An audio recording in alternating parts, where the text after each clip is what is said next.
Hi, you guys. Hi.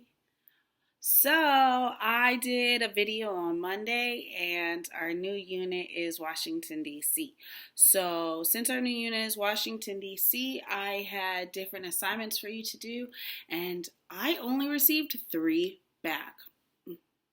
But those three people are Allison, Kamani, and Elise. Woo! Thank you guys so much. You had Kamani had pictures. Elise had some um, homework organization bins she wanted me to see, and Allison got all of the questions correct. Well, you all got the questions correct, but yeah. So we're going to continue on with Washington, D.C., and we have a new text today that I will read to you. And we have a focus question. Here's our focus question. So, how did Washington, D.C. become the U.S. capital city? That's our focus question. That's our one question today. So think about that question before, and then at the end, you have one question to answer. How did Washington, D.C. become the U.S. capital city? But before we read it, I want you to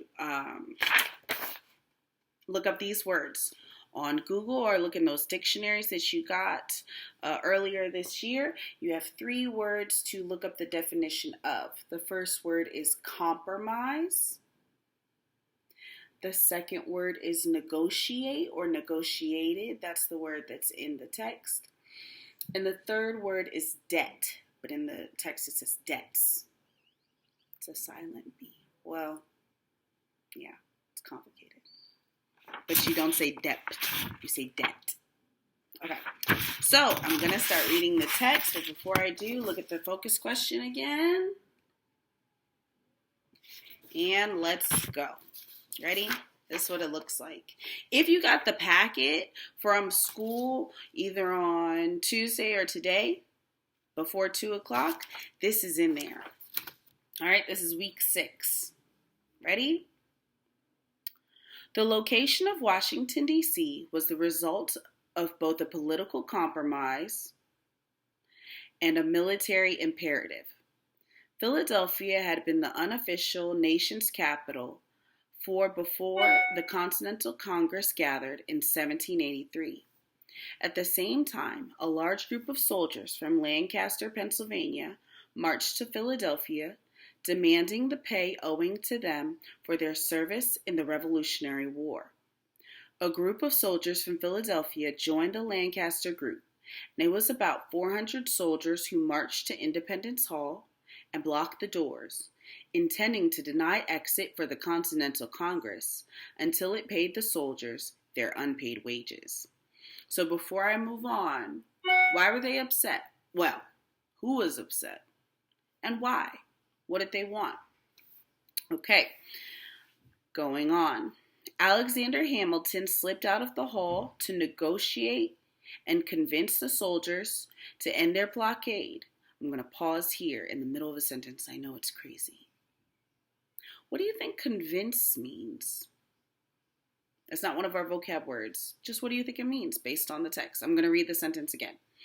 Alexander Hamilton slipped out of the hall to negotiate and convince the soldiers to end their blockade so that Congress could consider the soldiers' plight without fearing for their lives. That same night, Hamilton met the other delegates to figure out a way to pay the soldiers. At the same time, other members of Congress met with John Dickinson, Pennsylvania's chief lawmaker, who tried in vain to convince the Pennsylvania state militia to protect Congress. As a result, Congress left town, moving their operations to Princeton, New Jersey. When the Constitutional Convention opened in Philadelphia in 1787, the Pennsylvania Mutiny of 1783 was a distant but not forgotten memory. What does mutiny mean? That's the word that I've heard pirates use, or I've heard it on ships. Captains use it on ships. What do you think it means? If you don't know, you should look it up.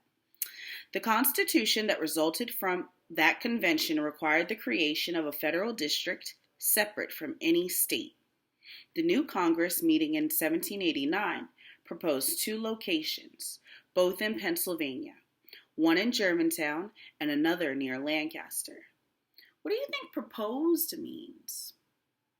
I'm focusing a lot on vocabulary today. I think that's RI32, being able to, which is the standard reading informational third grade second standard. Ooh, I'm pretty sure that's the one.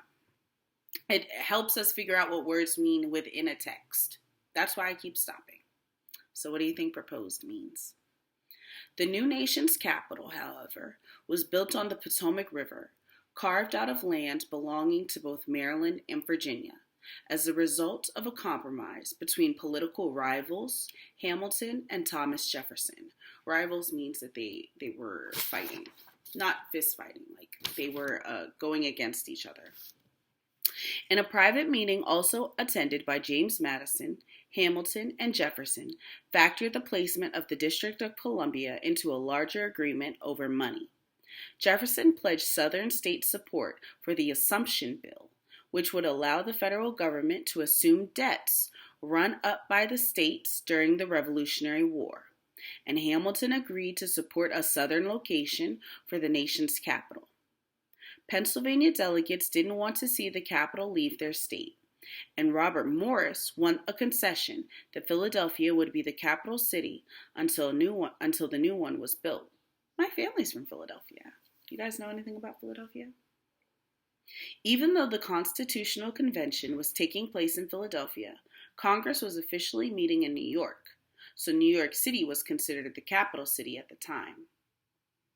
I feel like Amaya and Amira's mom is from New York. Is that true? That's what I remember. The Residence Act, passed on July 16, 1790, announced the District of Columbia as the nation's capital, but the capital city was Philadelphia until May 15, 1800. Done. So, go back to the focus question. Write it down, take a picture, text it to my phone. Bye, you guys.